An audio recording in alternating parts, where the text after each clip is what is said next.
Hello friends, मैं हेमा गुप्ता। मैं आपको ये बताना चाहती हूँ कि आपने मेरी पुरानी वीडियोस देखी है और आप देखिए कि मैं कितना सटीक बताती हूँ गोल्ड सिल्वर के बारे में। मैंने पीछे आपको क्रूड ऑयल के बारे में भी बताया है, कॉपर के बारे में भी बताती हूँ और इनफैक्ट मैंने आपको स्टॉक मार्केट के बारे में भी बताया है। और उससे भी अच्छी बात ये है कि मैंने स्टॉक मार्केट में आपको डेट्स भी बताई थी। मैंने आपको ये भी बताया था कि नेक्स्ट वीक बाजार टूटने वाला है और आप देखिए इस वीक में 25,950 से मैंने 25,450 तक निफ्टी को आते हुए देखा है, आपने भी देखा है। तो कहीं ना कहीं ये जो 500 पॉइंट की करेक्शन है ये मैंने पहले ही बताई थी, पुरानी वीडियोस पड़ी है यूट्यूब पे, आप जाके देख भी सकते हैं। इसीलिए मैं आपको बार बार कहती हूँ कि आपकी कोई कॉस्ट नहीं लगती, लेकिन आप वीडियोस को देखा करो। स्पेशली वो लोग जो बाजार में काम करते हैं उनके लिए बहुत ही बेनिफिशियल ये वीडियोस होती है, क्योंकि आप एक बात समझ लीजिए, बाजार में काम करना है तो एंट्री और एग्जिट को आपको समझना पड़ेगा। आपने अगर कोई स्टॉक खरीदा है, आपने कोई कमोडिटी खरीदी है, गोल्ड सिल्वर खरीदा है या निफ्टी बैंक निफ्टी कुछ भी आप परचेज करते हैं तो आपको उसका एग्जिट पता होना चाहिए, आपको ये पता होना चाहिए।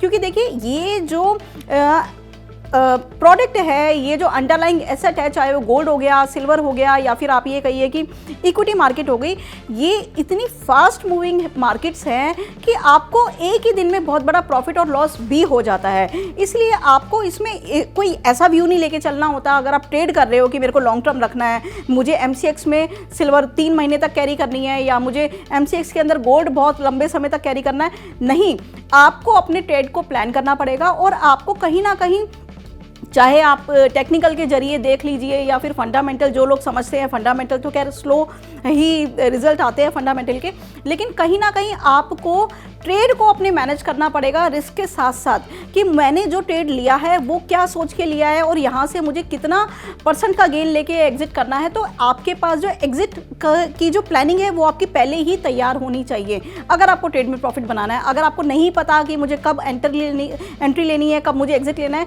तो आप नुकसान ही खाएंगे बाजार के अंदर। तो इसलिए मैं जब भी आती हूँ मैं आपको कहीं ना कहीं यहाँ पे एंट्री एग्जिट के बारे में बताती हूँ कि कब आपको मार्केट में एंट्री करनी है, चाहे वो इक्विटी मार्केट हो, गोल्ड सिल्वर हो, कॉपर भी मैंने बताया है, क्रूड भी मैं बताती हूँ। और इनफैक्ट मैंने पीछे दालों का भी जिक्र किया था। जो लोग फिजिकल ट्रेडर हैं वो जानते हैं, वो देखते हैं मेरी वीडियोस। और यहाँ पे आज तो मैंने हालांकि कॉटन के बारे में भी बताया है, तो ये भी बहुत अच्छी खुशखबरी है। जो कॉटन के ट्रेडर है वो देखेंगे तो उन्हें पता लगेगा कि कब उन्हें एंट्री लेनी है, कब उन्हें एग्जिट करना है बाजार से।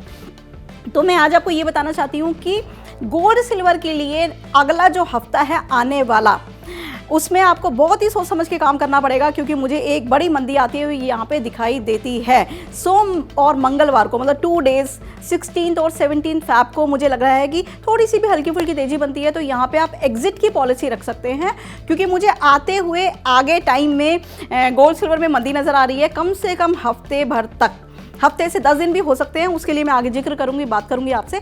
लेकिन कहीं ना कहीं आप ट्रैप ना हो, फंसे नहीं, अपने मार्जिन को मेंटेन करके चले और कहीं ना कहीं अपना रिस्क मेंटेन करके चले। देखिए मैं आपको हमेशा कहती हूँ कि बाजार हमेशा बदलता रहता है, एक लेवल पे बाजार कभी नहीं रहने वाला, एक डायरेक्शन में, एक ट्रेंड में बाजार कभी नहीं चलता। तो जो लोगों के दिमाग में बुलिश हो जाते हैं, बियरिश में बियरिश हो जाते हैं, वही लोग सबसे ज़्यादा नुकसान खाते हैं। तो आपको एक रिजनेबल अप्रोच लेके चलनी पड़ेगी और एक रिजनेबल मार्जिन और प्रॉफिट भी लेके चलना पड़ेगा। बहुत सारे लोग सोचते हैं कि हम रातों रात अमीर बन जाए, ऐसा कुछ नहीं होता, कोई ऐसी पॉलिसी नहीं होती। तो कहीं ना कहीं आप बाजार में काम कर रहे हैं तो एक बिजनेस की तरह काम करें, सोच समझ के काम करें। और सबसे बड़ी बात यह है कि अपने रिस्क को मैनेज करके काम करें। और मैं हमेशा ये बात कहती हूँ, कभी उधार लेके काम ना करें, बैंक लोन लेके काम ना करें, किसी से पैसे मांग के काम ना करें। अपनी जो आपकी स्पेयर मनी है, जो आपकी इन्वेस्टमेंट है, उसको इन्वेस्टमेंट के तरीके से ही मार्केट में काम करें। तो मैंने आपको यहाँ पे मेन 2 बातें बताई है, एक आपको रिस्क को संभाल के चलना है, दूसरी बात यह है कि नेक्स्ट वीक में, आने वाले कमिंग वीक के अंदर मुझे गोल्ड सिल्वर में मंदी नजर आती है। तो ये भी आप ध्यान रखें, सोच समझ के फ्रेश बाइंग के लिए अभी रुक जाएं। बाकी तो आप बाजार देखेंगे तो आपको समझ ही आ जाएगा, मेरी पुरानी वीडियोस भी आपको देख के समझ में आ जाएगी कि कितनी एक्यूरेसी मेरी वीडियोस में रहती है free of cost. Thank you so much. देखिए इंडिया डेली 24/7 अब आपकी स्मार्ट टीवी पर। इंडिया डेली मौजूद है सभी डिजिटल प्लेटफॉर्म पर लाइव और लगातार। इंडिया डेली 24/7 हर दिन राष्ट्र को समर्पित।